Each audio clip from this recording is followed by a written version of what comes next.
Don't worry about him. Yeah, don't worry about me. He's amazing. Your awesomeness is waning. Yeah, you as the night goes on.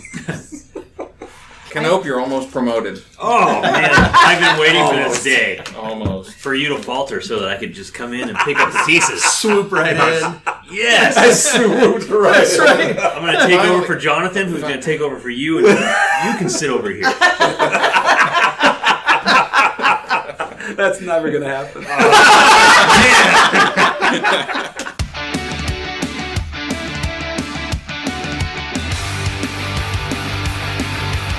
Welcome to Business Over Beer, where entrepreneurs, small business owners, and people passionate about what they do bring us their stories and their favorite beer. Hosted by Ben Surratt, Jonathan Kaler, and Jason Canope, it's time to get down to business and drink some beer.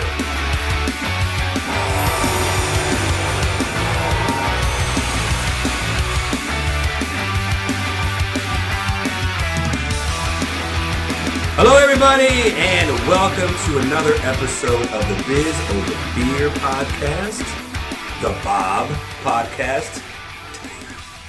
I am your awesome host, Ben Surratt. Alongside me, as always, it's Jonathan Kaler. Hello, Jonathan. Good evening, Ben. It's another wonderful Friday night in Vancouver. Yes, it is. I'm excited. I'm very excited. You're an awesome host. I am an awesome co-host. I'm just what the people tell me. And what the hell does that make me? And with us, as always, thank you, is our awesome sidekick. Are you down tonight, Ben? I'm down with the KNOPP. Yeah, you know me. Thank you, guys. I'm glad to be here. It's going to be a good night again. I'm excited to drink some beer with you guys again. I am too. We have some guests. We do. It's sort of a red letter day. It is. Business Over Beer, the podcast, because we've never had A couple. That's right. Barbie and Matt Haven, thank you for coming. Yes, happy to be here. Thanks. Happy Friday. So my first question to you is, how many people ask you if your husband's name is Ken? Oh, so many. So many. I bet it's all the time. And it's not funny, ever. I bet not. Did you get a lot of crap growing up about your name? No. A kid? As a kid, no, because... Oh, do I even want to go there with this? Yeah, why not? So, my legal name is not Barbie. It's a Barbara. Yes, and I don't like it. Oh, so it's your choice to yeah. change it like that. Yeah. So I was Barb growing up. I also don't like that name. I've heard that from a lot of Barbaras. They hate Barb. I'm like, Barb. It just sounds like I'm like 70. No offense to any Barbs out there. Sorry. I'm a young Barbie. So, Barb. Well, I was going to invite my Aunt Barb to listen to the show. Sorry, Aunt Barb. Sorry, Aunt Barb. Well, because growing up, I got made fun of all the time. Ben Franklin, Ben Dover. And then they threw my they were damn creative kids. Like, my last name is Surratt, right? So they call me Sewer Rat. Hey, it's Ben Dover, Sewer Rat. Thanks. We're going. Anyways. We're getting Man, deep we right now. are just off the rails and we haven't even started Totally yet. okay. So how long have you two been married? We just celebrated our 4-year wedding anniversary. Wow. Together for 7. Yes. Is that right? I was waiting to see whether I could do the math. Yeah, you got it right. 7. Together for 7, married for 4. So we noticed that you have a fur baby, and the fur baby was 4 years old as well. Was this baby the reason why you guys decided to get married? Yeah, she got knocked up. It's like, So good. well, I guess we're getting married. Could not have a fur baby out of You wedlock. got to do what you got to do, right? Right. Yeah. I mean, That's right. you know. Got a baby? Got to get married. That's right. Yes. Yeah. That's awesome. Well, Go ahead. I was going to say, one of the things that we ask all of our guests to do is to bring beer. Have you brought beer for us? Brought beer. Awesome. So, if you could tell us the beer that you brought and why you chose to bring us said beer. Okay, so funny story. I don't drink beer. Uh-oh. Now. Okay. Now. I used to drink beer. But you'll drink a little beer with us tonight. I will drink a little, and that's why I brought that, because I was like, what did I used to drink when I used to drink beer? And Blue Moon was the usual safe choice for me. Blue Moon is solid. There's It nothing is. wrong with that. Nothing wrong with it. Okay, well Let's do this. let's get it opened and poured, and we'll have Do you ourselves a would taste. you like the honors of opening it? Let's get an orange Smarter, not slice. harder. Hey, did you bring the orange slice? Oh, you're putting did. your- I yeah, should last year. have. Oh, yeah. Am I not allowed to drink out of a bottle? No, it's okay. Cheers. Cheers. Thank you guys for being here. Yes. So, Barbie, I want to know about Beachbody. Yeah. Why Beachbody? And how did you get involved with that? Can I back up before Beachbody? Please do. So I am a certified life coach and have been since 2014. When Beachbody entered my life, I wasn't really practicing much coaching. I had dabbled, done some workshops, had some clients here and there. But with Beachbody, I lost 30 pounds Whoa. in about 4 months. And what is Beachbody? Yeah, I guess I should start there. Beachbody is a fitness company that partners with a bunch of personal trainers to bring lots of different fitness programs that you can do in-home. And then they have coaches that partner with them to help people stay accountable, get results, learn new ways of eating, all of that kind of stuff. And so I'm a coach with Beachbody, but before that I was also a life coach. Gotcha. So, That makes life sense. coach was first. Yep. And then you kind of implemented your own kind of way of coaching with the Beachbody. Really, Outline it was just that I got such great results Uh-huh. with the programs and the products, and everybody was asking me what I was doing. And I originally signed up just for a discount, Mm-hmm. and then I helped my coach run an online accountability group. And then it was in that moment where I realized, this is like an entire platform that I could use my coaching skills to really impact people. Mm-hmm. And so that's what I did, and then I just loved it. I just And remembered how how much. long was that? Like, Between signing up as a coach, Yeah. 2 months. my goodness. Yeah, just 2 months. It was May of 2017 that I started the program. By end of June, I was already signed up as a coach, and by September, I ran my first group. Wow. And how easy, or did you have a lot of clients or a lot of people right away when you decided I did, because I didn't have any problem sharing what I was doing because it was working for me. Mm-hmm. I mean, I'm just, eat better, move more. Mm-hmm. That's the program. It's actual food, eating real food in the right portions, and Mhm. working out. So it's there's no shortcuts to it. Gotcha. I just learned a new way of eating, stuff that I didn't know. I just didn't know what I didn't know. Yeah. And so as the weight was easily falling off of me, and I was having a lot of fun too with the people that I was working out with, but I was also working out at home. So I wasn't spending money on gym fees. I wasn't, spending money on gym fees in a gym that I wasn't going to, because I did that for a long time. I don't know if you guys have ever A done lot that. of people do that. yes. Yeah, everybody. Yeah. So that's kind of how I got into Beachbody. And then when I started looking at the compensation plan and didn't really like being stuck in my 8-to-5 job that I was in, Mm-hmm. didn't really see that was going to take me anywhere. And I just thought, why not me? Why not just run with this? It's a network marketing company. So there's no guarantee of income. You get paid based on the efforts and skill level and how much work you put in. Mm-hmm. So, the more people I help and the more impact that I make, the better I Yeah. am. And, and now I'm growing a team, and they're making an impact. And so that's really good. That's fun. So you were a certified life coach before you encountered Beachbody. Correct. Now, were you doing that on your own? Were you on your own doing that, or are you doing that with a company, or you just had the certification and you were working I with a trained job? with IPEC. It's the Institute for Professional Excellence in Coaching. I trained with them in 2013. It took about 11 months to train. Funny story. Maybe Matt doesn't think it's so funny, but in 2014, he was very supportive of my desire to get into life coaching. I want to talk to him about that for sure. Yeah. Later, but yeah. So he was very supportive of that. I went to this amazing training, this great school, lots of hours, lots of coaching, lots of training, get my certification.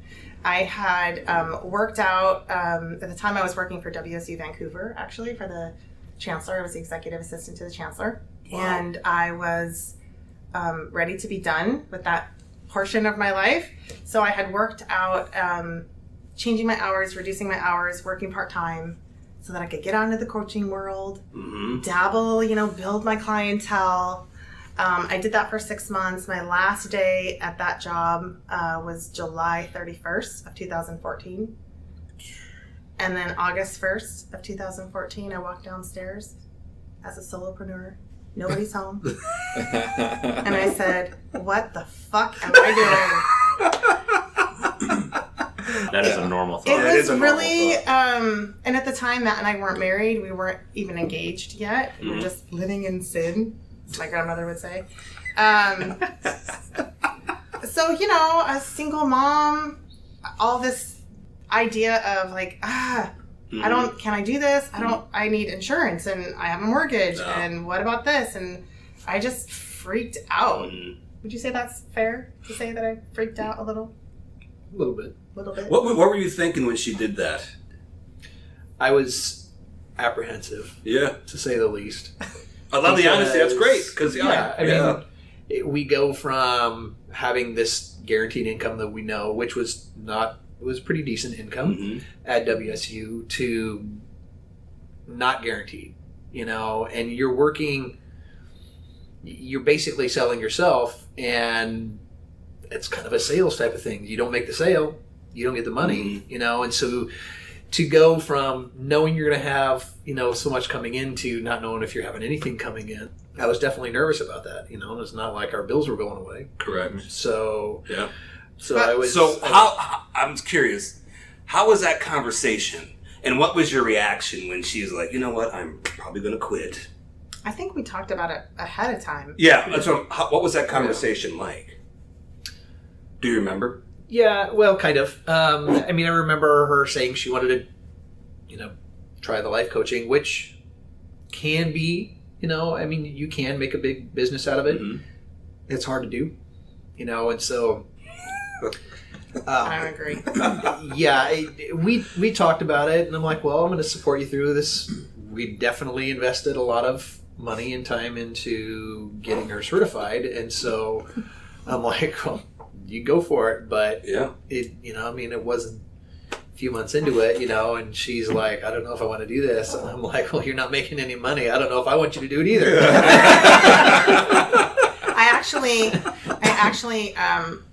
I had very little time off in between quitting that job and getting another full-time job. August 1st, I had my little freak out moment. Right. September 3rd, I started working for a school district. Doing what? Wow. Executive secretary, making $20,000 less a year. And why did you do that? Was it out of fear or necessity? Both. No, I would say more fear. Well, I guess a little bit of both. So, like I said, we weren't married yet. We weren't engaged yet. There was talk of marriage, but there are no guarantees there. And I just felt like an incredible responsibility as a mother that I had to provide, and that was on me. And I wasn't sure that I could actually do it with the coaching, and not just provide like the income, but also the insurance and that stuff that I thought was really important for my kids to have. So, it was like. 30 days? Wow. So what was the thought process then at that point as far as... Going back to work? Gotta go back to work. Does the dream go on hold, or is it I gotta figure out how to do both of these at the same time? It was that. It was... I actually interviewed at 2 different jobs, and I picked the one that would allow me a little bit more time freedom to still be involved in the coaching world. Why do you feel you couldn't have done that at your WSU job and tried to build that base a little bit before you quit? I did try to build that base a little bit before I quit. That's why I went part-time. But you know what? I was a lack of confidence on my part. Okay. Super green, no networking skills, no... even though I had done so much work personally, being an entrepreneur is a whole different level of growth. Yeah. And the 2 words you said is the reason why I would never go back to a 9 to 5 or 8 to 5, time and freedom. That is my why. Yeah. I write it. I have a tracker that I use for the Beachbody business to make sure that I'm hitting the things that I need to do every day to be successful in the business. And at the very top, every single week, I write time freedom, travel, and legacy. That's my vision. Yeah. And time freedom's a big one there. It's huge. I don't want to be tied to somebody else's schedule. I want to do what I want, No when way. I want, where I want. Yep. And the freedom is knowing you control what you make. That's the freedom. It's scary at first. Yeah. But once you start making it, and you're like, I'm not working nearly as much, but I'm getting paid like the same or even more now. Right. That's when the aha, like, oh my God. Yeah. This works. And I don't think that Matt's quite has that same vision yet as our belief that I do, but I think that's because I'm the one that's doing the work. And I need to like prove to him that it's working, you know. So have you made the transition then? Are you doing your are you full time as a life coach? I kind of am full time as I call myself like a personal wellness expert and lifestyle coach because it's really a lifestyle, right? Sure. And then the personal wellness expert piece is really the life coaching for women, boundary setting, codependency recovery, that kind of stuff, self-leadership. But I definitely would say that I'm coaching full-time, but I'm also working part-time. If that makes sense. Gotcha. Yeah. So, but the opportunity with the health and fitness company, the Beachbody company, gave me the opportunity to quit my full-time job, and now I'm working part-time in a very flexible position. Yeah. And see, that to me is even time freedom. Yeah, it really is because you found like Angie would still bartend when we were doing this just because she had the time and it's extra cash, right? And it didn't get in the way with like doing the business stuff. Right. But after a while, she worked at the embassy. It was fantastic. Those deals she would get for the hotels. I miss that. But anyways, I digress. But she said, and I was kind of like, man, like, why do you want to keep that job? We want to get those benefits for the hotel. She goes, well, we can just pay for it now. We don't have to worry about the benefits and the points and all that stuff. We have enough to do it on our own. Yeah. And I'm like, oh my goodness, I married a smart woman. See, Angie, I talk about you. I love it. But that's what you're saying right now. You're in that stage. I'm not quite there yet. No, you're right where Angie was. You're like right where... I'm right at the point where the part-time job, although I love the people and I love the flexibility, it's like I can't help but think, it's 20 hours I could be doing something else. That's exactly what she said. Yeah. So I'm right at that point. And you know what? I'm also... so I hadn't been personal coaching with the life coaching stuff for the last 2 years while I've been doing the health and fitness coaching. I mean, I'm using that skill set, but not charging extra. And now I'm getting ready to charge extra. And part of the reason why I decided to bring it back was not only for the extra, revenue stream, but also there's a lot of women that I coach that there's this gap. Like I provide this container of support. Those who show up, they get really great results. And then there's this other people, and I think this is true anywhere that you go, that for whatever reason, they're not showing up. Mm-hmm. And I mean, I'm not going to chase them down. I can't do that. But in a different sort of coaching relationship where there is weekly coaching, one-on-one coaching, where we're actually getting to the root of whatever's going on with you, that probably is something that a lot of those people would benefit from. Mm-hmm. What is the biggest misconception about coaching and life coaching? And you hear there's a lot of cynicism, and I get it, but what thing are people not understanding about coaching? They don't understand that it's no different than having a business coach. It's the same certification. You're either focusing on helping somebody with your business, or you're focusing on helping them with their life. There are lots of different niches. There's, the business coaching and health and fitness coaching, and there's career coaching. Those are all certified professional coaches. I think that I talk about it in the terms of like comparing it to therapy, because people are confused about it. They'll think that like life coaching is like self-help therapy.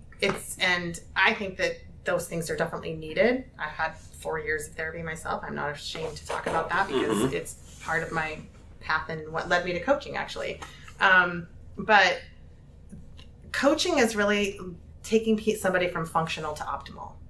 Oh, I like that. Therapy Write that down, Canope. Functional to optimal. I love that. I got it. Therapy is helping wrote it somebody get over dysfunction in their life. And everybody has dysfunction in their life. Everybody can benefit from seeing a therapist from time to time. I wouldn't be where I am without the therapy that I had to recover from the dysfunction that was in my life before, first marriage, childhood stuff. Do you feel like that helped you? Like, I know it was bad at the moment, obviously. But do you feel it helped you it made you stronger as a person? Oh, yeah. Yeah, for sure. Because I went through a lot of things that were a really big struggle. And now when things happen in my life that are a struggle, there's always somebody out there that could have it worse than you. Yeah, absolutely. 100%. Yeah. Matt, you're a nurse. You understand that. Oh, yeah. See that a lot of times. Probably every day. Yeah. How long have you been a nurse? 20... I was just thinking about that earlier today. About 25 years. Whoa. Yeah. Wow. I was an LPN for a few years, and then, or a year and a half or so, and then I've been an RN for the rest of the time. Wow. What led you down that path? When I was in high school, actually, my dad lived in a little small town towards the coast, and the only ambulance crew that they have is all volunteer. And so he was, at the time, an EMT on the ambulance crew. I got my first responder certification and became a member of the volunteer crew for the ambulance and got some exposure on the EMS side of things. When I came out of high school, I had a pre-med scholarship, so I started taking pre-med classes. I knew I was interested in medicine. I just didn't know exactly where I wanted to end up. And then school I was going to had a nursing program. I applied, and I'm like, if nothing else, I could use it as an educational stepping stone. Got in the first year, and I think they just had to fill their quota for a young male. I was going to ask you about that. I was totally going to ask you about that. But I got in. Very few times you have a quota for a young white male. Yeah. Well, in this field, there wasn't a lot. Yeah, I'm sure. Yeah. So, and by far, at that time, and it's changed significantly since then. The amount of applicants has grown exponentially since I had gotten in that year. But yeah, it was not a lot of men in the field, and it's growing more, but still we're far outnumbered. 25 years ago, what stigmas did you have to overcome? Were there any stigmas you had to overcome either with your family and your friends? And did you encounter any discrimination either from your colleagues, from fellow nurses, from doctors or patients? Did you go through any of that? You know what? I never had really any pushback from anyone, especially in my family or friends or anything like that, for becoming a nurse. It's funny. I would get actually some patients where they're like, "Oh, a man can't be a nurse," and they didn't want. Do people really say that to you? Or just it's not to you, but your older population where it's in their heads they think, okay, men are the doctors and the women are the nurses, right? Yeah. That's that old, that old kind Leave it to Beaver. Yeah. And and so a lot of times when I've come across that, it's from someone that's older that kind of has that mindset. I've never really had, big pushback. Some women just aren't super comfortable with maybe guys being, their nurse or whatever, which is fine. I'm totally fine. We'll swap with, one of the other nurses. But it's kind of funny because they're completely fine with a doctor a male doctor, Right. yet a male nurse, they're uncomfortable with it. And I think it's more just kind of a mindset thing for them, and getting over that. But I've never really run into any significant, discrimination or gotten really a whole lot of flack, Are you seeing a lot more male nurses now than like when you started 25 Oh, years? definitely. Oh, yeah. Yeah. I mean, we're still way outnumbered by women in the field, but there's definitely more men getting into the field for sure. Wow. It's a great job. I love it. I mean, I work 3 days a week. That's full time. I make decent money doing it, and I can go anywhere. That's true. Absolutely. I can take my job. I can go anywhere pretty much I want. Even to another country potentially. Yeah. So, and I love what I do. All right. Ooh, what is it? It is time for, this is a segment we call Angie's Mystery Beer. So this has become a regular segment. Angie picks out a beer, and I don't know what it is. We don't know what it is until the middle of the episode, and somebody opens it, and we find out what it is. Nice. All right, Matt. What is the mystery beer? The mystery beer. All right. Coldfire Tangle of Tigers. It's an IPA. Well, I've never heard of that. I have not either. That is a neat looking can. It's a pretty cool looking Well, can. that is really cool. Tangle of What is it Tigers. called again? Coldfire is the name of the brand. Can you look that up real quick? Coldfire. I'm on it. Is it just a regular IPA? Yeah. Actually says gently rouse before drinking. Wow. I'm not sure if they're talking about the beer or All right. Whoa, yeah. Boom. It's got a little bit of a cloudy finish, it says, so. All right. Coldfire Brewing, Eugene, Oregon. Nice. Oh, local. Well, Yeah. Ish. Local enough. yeah, ish. It's almost got a citrusy smell to it, too. That is. Cheers. Oh, that Oh, smells Yeah, good. it's very cloudy. I mean, It is very, very cloudy. it's got an English IPA look to it. Well, that's grapefruit. Oh yeah, very. That's grapefruit. Oh my! But it's got. I like it. It is not what That's I expected at delicious. all. It has a huge mouthfeel. Oh man, that just tastes like grapefruit juice. That's delicious. That's really good. Do you like grapefruits? I do, and I don't hate that. I probably wouldn't order it, but I tend to like lighter beers. What do you think, Matt? It's good. I don't drink a ton of IPAs. I tend to lean towards... The problem is that they're so heavy, but I tend to lean towards stouts and porters. That's like Angie. She loves those. But like your big imperial, like double IPAs and stuff like that, it's tough to pass up some of those. I know. They're really, really good. Do you prefer just the darker color or just the actual like the heaviness of the beer? Yeah, a lot of times the heaviness more. Okay. So you have had Jubileo like from Deschutes? Yeah. Do you like that? Yeah. It's a lighter side, but it's still kind of the dark. Yeah. I love Jubileo too. Yeah. Yeah, I mean, and I don't drink coffee, but I mean, it's like some of these big stouts and stuff, and porters, that have that kind of coffee kind of hint to them, or almost kind of that smoky hint to them. Yeah. I just can't drink a lot of them. They're really heavy. But yeah, it's a really good stout or porter is tough to beat. For sure. I get it. agree. I get it. Absolutely. So, Barbie, how was your Subway sandwich? That one bite that I took was just okay. The reason why I bring it up is you're all about not giving up what you love to get where you want to go. Explain that, please. Like in terms of health, health and fitness. You can have your pizza and you can have your wine and you can like. There's nothing that's really off limits. It's just learning how to eat it in the proper portions. So what does that mean? So it means people don't realize that they can be eating healthy foods. There's two components. One is people don't realize that they can be eating healthy foods, and there's a difference between eating clean and eating clean for weight loss.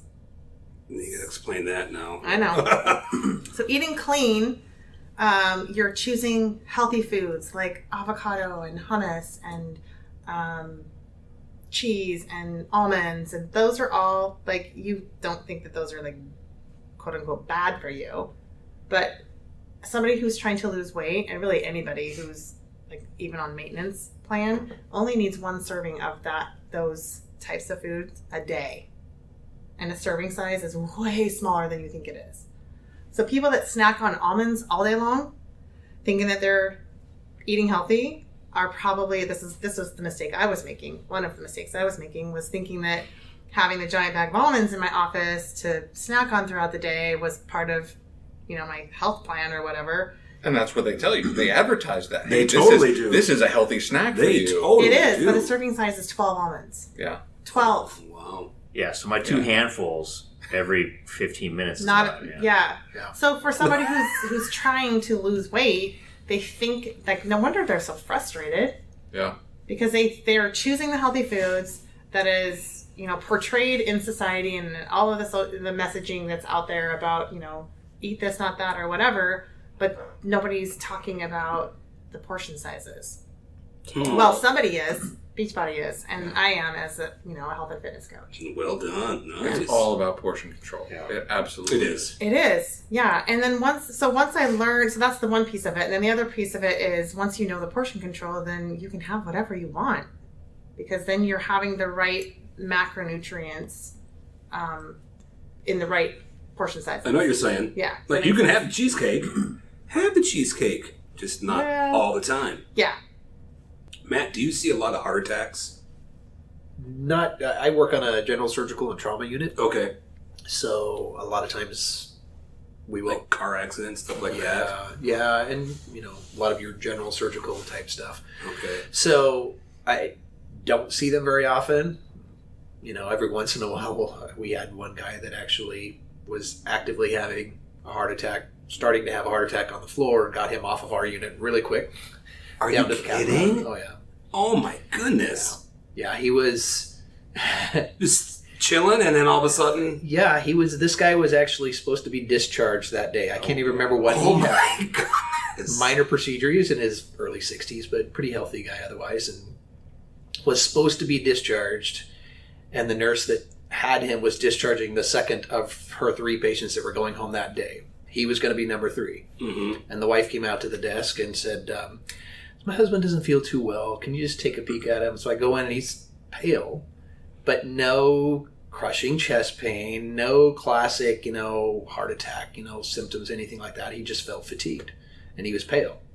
So I threw oxygen on him, did a set of vital signs on him. He happened to have telemetry on him, so I'm like, well, I'm going to go take a look and see what his heart rhythm is. I walk out to the monitor, and the monitor shows what's called a STEMI. It's an ST elevated MI, which is what they call the Widowmaker. It's it's got a gravestone kind of sign on, kind of signature on the electrical pattern.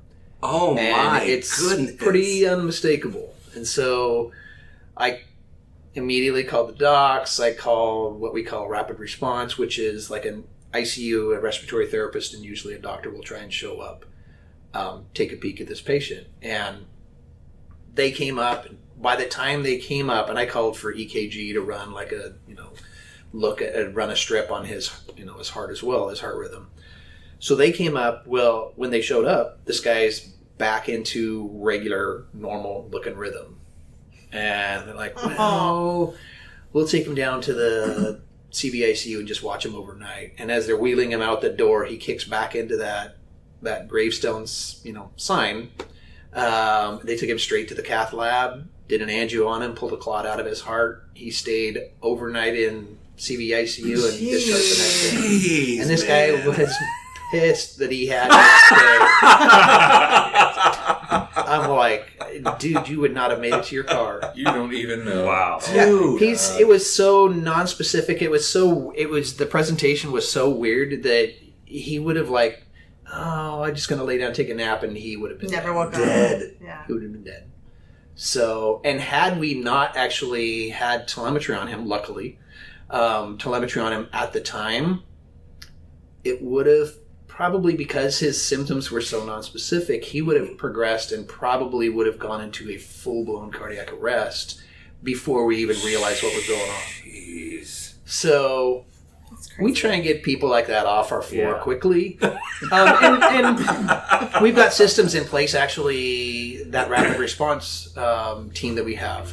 We have systems in place that actually get those patients to the areas that need to be faster. So they can fast track getting these patients into the intensive care units or the cardiovascular intensive care, getting things done quickly so that we avoid getting to that point. So luckily we don't see them very often, but every once in a while. My goodness. Yeah. That's enough. Are you seeing things like Apple Watch? They have an EKG. I was just going to ask that question. No, Do you see that as something that is helpful, or is it gimmicky? I mean, I'm curious just because, I work with this kind of stuff all the time. And I think it can have its benefits. I mean, I don't know enough about the Apple Watch to know for sure, like, really what is it picking up? Is it just picking up a heartbeat, and it might pick up an irregular heartbeat. Yeah. I mean, it's not going to get you a true EKG because your true EKGs are you've got different points that kind of collect the electrical rhythm as it kind of passes from one point to another. So you won't get a true EKG reading out of it, but if you're starting to get an irregular heartbeat or something like that, you could potentially pick that up. So how was Sean T? He's awesome. Yeah. I've got to meet him a couple times now, and I did a training with him to become a Insanity Live instructor. Who's the guy that did the P90X. That's who's Tony that Horton. dude? Tony Horton. That's all part of the same. All of it's under the umbrella of Beachbody Corporate. Yeah. So Tony Horton, Autumn Calabrese, Joel Freeman, Jericho McMatthews. That's the program I'm currently doing, and I'm loving it. It's called Morning Meltdown. It's 100 unique workouts. It's pretty awesome. There's a new one coming out. I'm super excited about it, and also a little nervous. His name is Amwala Cesar. It's called The 6 Weeks of Work, and he's totally hardcore. This is like not for beginners. So what do you tell your people about with training? Do you have a program for them, or are you like, here's this, what do you do? I usually match them with a program that is going to be a good fit for them. The 21 Day Fix is one of the programs that I like to start people off on because anybody can do it. Any of the programs can be modified, even probably the work, but I wouldn't start somebody off on that hasn't worked out in years. That would just, mentally, that would be hard for them. Even if physically they could modify the program, if I pair them with a program that's super intense, that's not, you know what I'm saying? Yeah, well, they'll be freaking out and I can't do this. Exactly. Yeah. So I usually pair people with programs that are a good fit for things that they like. If they like to dance, I might recommend the Size program. If they like to lift and they're super into lifting, I might recommend Lift 4. If they are just I just want to tone up and I don't want to spend more than 20 minutes, I'd be like, Transform 20 is your jam. There's different programs for depending on what they want. Okay, so people are going to always be skeptical. It's just human nature. Mm-hmm. Everybody's going to be skeptical. So what are the certain things when you're sitting down with a potential client, I should say? Mm-hmm. Obviously, they're interested because they're sitting down with you, so you know that barrier is already crossed. So what do you do then? I'll put it out there. What do you do then? I ask what their goals are. What are your challenges currently? What are your goals? What are you doing now? What's worked in the past? What didn't work? What do you like? What don't you like? All of those kinds of questions help me know what programs or products I might pair somebody with. So if somebody comes to me and they're like, I just am so tired all the time and I'm drinking Rockstar and I know it's not good for me. I'm like, okay, well, first of all, you're right. It's not good for you. So let's, would you be willing to try our plant-based product called Energize? That's all natural. There's no chemicals. So if you feel like you need that pick-me-up, you at least know that you're putting something good into your body. Mm-hmm. So it's really just talking to them about that. I often share my own experience of what's worked for me. And most of my clients start with just a bundle that comes with a year membership to the on-demand library. I call it like a Netflix for fitness. So it usually comes with a 30-day supply of a superfood shake and whatever program materials that are in their wellness bundle. And then me as their coach, help them dial in their nutrition plan. And honestly, it just depends on the person. Like, I have a new client that I just onboarded recently who she hasn't been working out in a really long time. She loves working out, but she's had some health injuries. We're starting her on just the food. We're not even starting with workouts yet. So she's part of my online community. She can jump into the workouts when she wants to. She's not ready yet. That's totally okay. Doing something for a week or two is going to be better than doing nothing at all and feeling overwhelmed and then quitting. Yep. Right? Yep. And that's just true of life. Yeah. That's true of any kind of change. So you do. a lot of the work that I do, because I am a life coach first, is around mindset. My community is called Mindset and Muscles, because I'm very big on, you can be as thin as you want to be, but if you have not done the work up here, it is probably not going to last. Mm-hmm. Why do you think that society does not focus on mental health as much as physical health? And I don't mean mental illness. I mean general mental health and maintenance of mental health. I think there's a big shift in that direction, especially like in the last 5 years. Like even the coaching profession. When I first started coaching, people hadn't even heard of the term. At least now they know what it is. It's a recognizable industry that people are like even talking about. I mean, there are still pockets of people that, roll their eyes and go, "Oh, life coach." But then there are others that are like, "Oh, I've been talking about needing a coach. What kind of coaching do you do?" Where's the? Because I'm with Jonathan. There is a problem. Yeah. And it might be more accepted now, but I don't think it's really talked about still. The healers and the therapists and the light workers and the spiritual people and the health coaches and the life coaches and all of us, like, I'm surrounded by people that talk about it all the time. So I think we just need more people to experience it so that they can talk about it. Does that make sense? It does. Do you think that, I'm not sure how to word this, so I'm just going to word it. Is it a man problem? Because men don't like to talk in general. I don't think it's a man problem. No. Okay. No.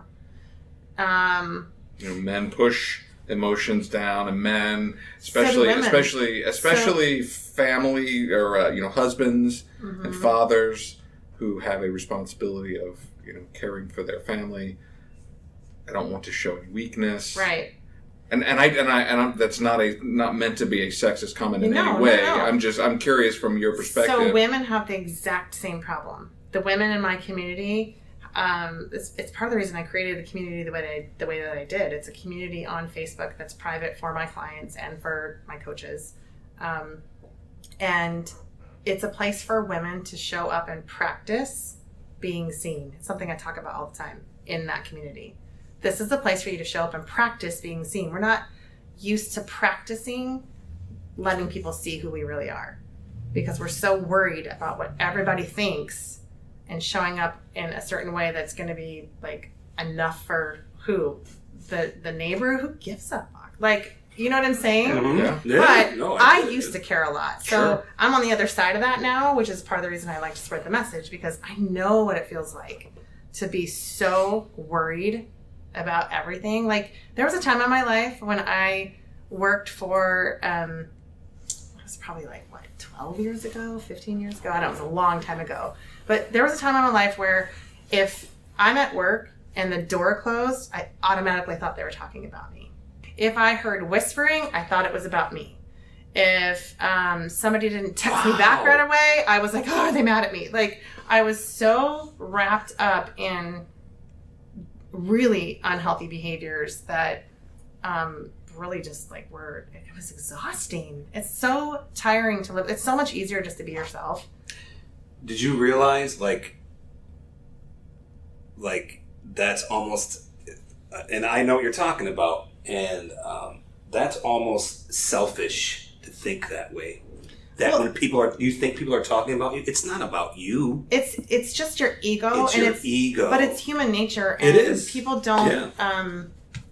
I remember the first time somebody said that to me. Mm-hmm. Before I had done any of the work, and they were like, "Oh, that's your ego," and I was like, "I'm not. I don't have ego. I'm not egotistical." Like I took it as I took it as like a bad thing. Like they were, kind of digging on me. Yeah. And that's now I know now that that's not at all. We all have ego.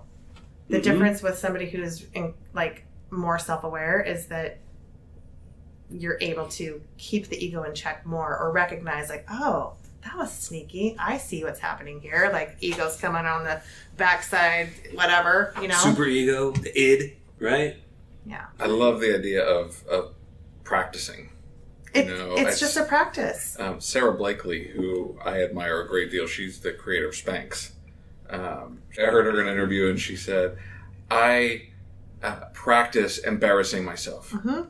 She says, I will sing in an elevator just out of the blue. And it's amazing that when you practice embarrassing yourself, it stops being hard. Yeah. And that's, I thought of that when you were telling that part of the story. Well, the thing is that our experience of life, everybody's experience of life, is made up of the thoughts that you're thinking. Mm-hmm. All of it. So if you're having an experience that you don't like, then change the way you're thinking about it. That is that's just the way it is. And then the other thing is that, everybody, part of being human is having the 50-50. It's 50% sucks and 50% is amazing. And that is true for everybody. It's part of the human experience. So if you can just embrace that and know that not every day is going to be all rainbows and sunshines, then you can be intentional with the 50% that isn't so great and make some positive, intentional changes for yourself. It's really That's good, awesome. Barbie. I'm serious. That's awesome. I didn't make that up. That Never heard of concept of the 50-50 part of the human experience is actually from Brooke Castillo. She is the Life Coach School podcast. What is a self-leadership consumer? Somebody who is interested in a growth mindset. So, where you're either growing or you're dying. So I'm very much into growing. I'm very much into trying to be better today than I was yesterday, becoming more self-aware. So, everybody's a leader. We're all leaders. That's not a question. The question is, how well do you lead? Right? So books about leadership or books about self-leadership, some people might call them self-help. I call them self-leadership because it's really about how you can be a better version of yourself today than you were yesterday. Which leads to, I would assume, the part of your why, the legacy part of your why. Mm-hmm. Talk about that. Talk about the importance of legacy and why that's important and why that drives you every day. Yeah. I think it goes back to early on and knowing where I came from to where I am today and wanting everybody to know that you don't have to feel the way that I felt. There's so much possibility in the world, and allowing fear to hold you back, or for me it was it was highly codependent, and there was a lot of circumstances around that created that for me. What does that mean? You were Codependency. I was married to an addict, I see. and I had completely lost myself. I was very consumed with all things, the addiction, and it was not fun. Yeah. You're really big into using failure, and you're like, failure is not bad unless you want it to be. Yeah. It can be a learning experience. Mm-hmm. So talk a little bit more about that. When was your first time you realized you failed? For the business? Mm-hmm. Was it, we probably already talked about that already but talk about the first time you were like, oh my goodness, I failed, but this is okay because I can do. It wasn't okay at the time. Mm-hmm. It's okay now. I would say the very first time I felt like a total failure as a business owner was when I walked downstairs on my very first day as a solopreneur and was like, something's wrong. This isn't it. I will say though, because I had done a lot of work and I was very self-aware at the time, and I think there was a lot of fear going on, but I also was like, something's not right. This is not it. And I didn't know why, I just knew it wasn't. But I also had a lot of fear and guilt and shame and all of that. Like, what will people think? I told everybody I was doing this thing, and now I'm not going to do this thing. And how could it was, yeah. I heard that referred to as the imposter syndrome, where you Totally. feel like you're an imposter. You're not who you say you are. Yeah, exactly. Mm-hmm. Yeah, where you're like, who am I to think that I can go out there and do all the things when I haven't done all the things? But here's the funny part about that, which I'm sure you guys know. You won't know how to do the things until you do the things. That's how you know how to do them, is by doing them. You don't have to do all of the things. Yes. You can do some of the things. Yeah. That's And then absolutely later correct. do more of the things. Right. So Here's what's interesting about what you did is you had a freak out moment and you could have quit. You could have said, I've made a huge mistake. I can't do this. I'm going to quit. But you didn't. You did something. You did a little something, which is better than doing nothing, right? True. Which you just talked about with health and fitness.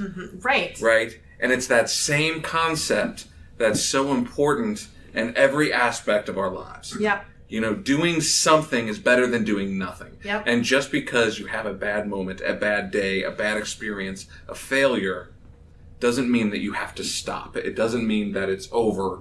It just means, hey, I got to pick myself up and then do something. Yep. Do something that makes you better and move forward. And I think that's an incredible thing that you did there, and now you're teaching that to your clients. Thank you. Yeah.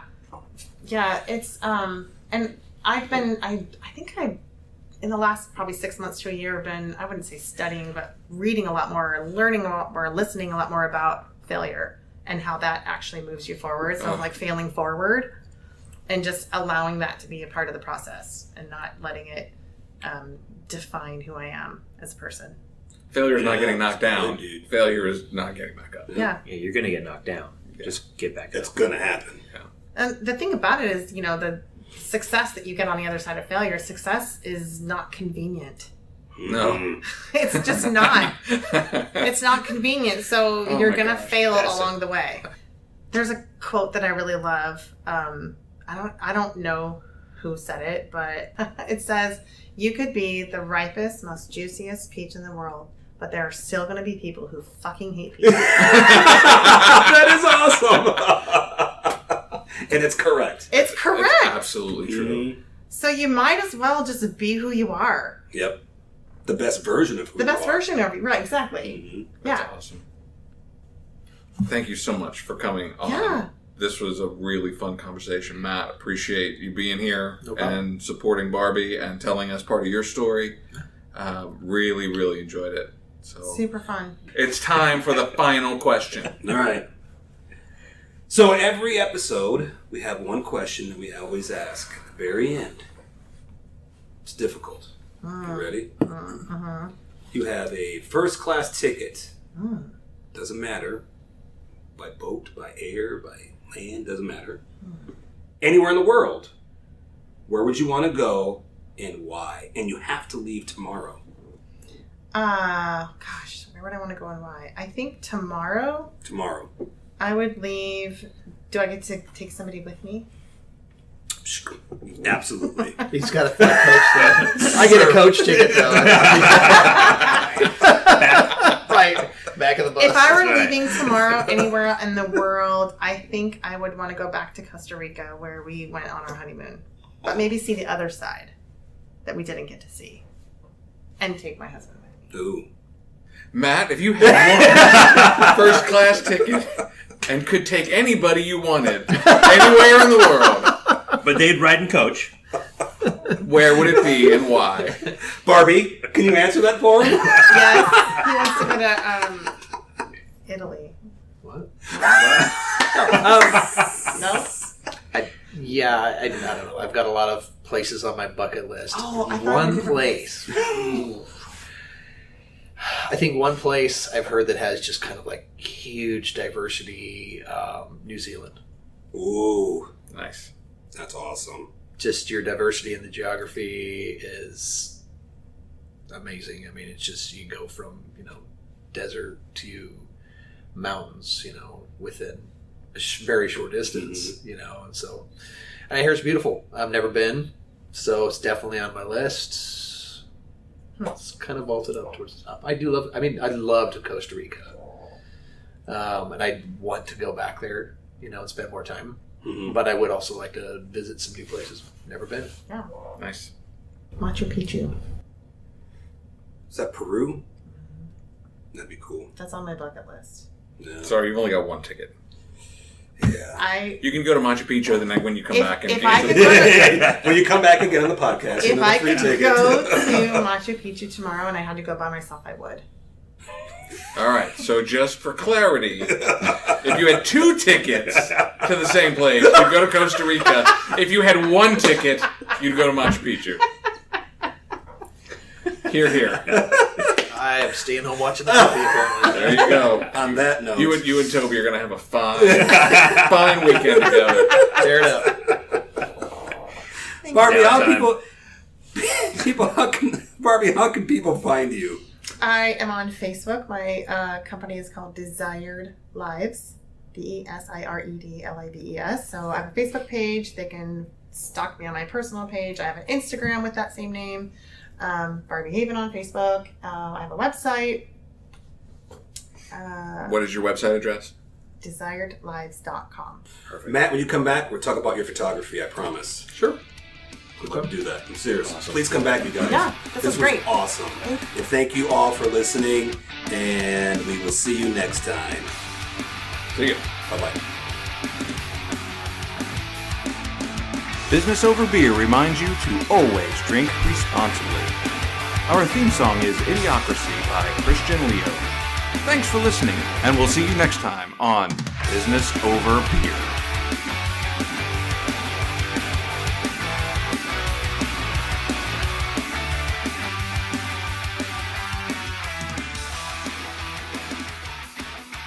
You know what? Here's the thing. I share a lot on my social media and I share a lot in my stories, Instagram and Facebook. And that is always something that I'm like, I struggle with, which is if I'm just being me, I like to cuss a little. Uh-huh.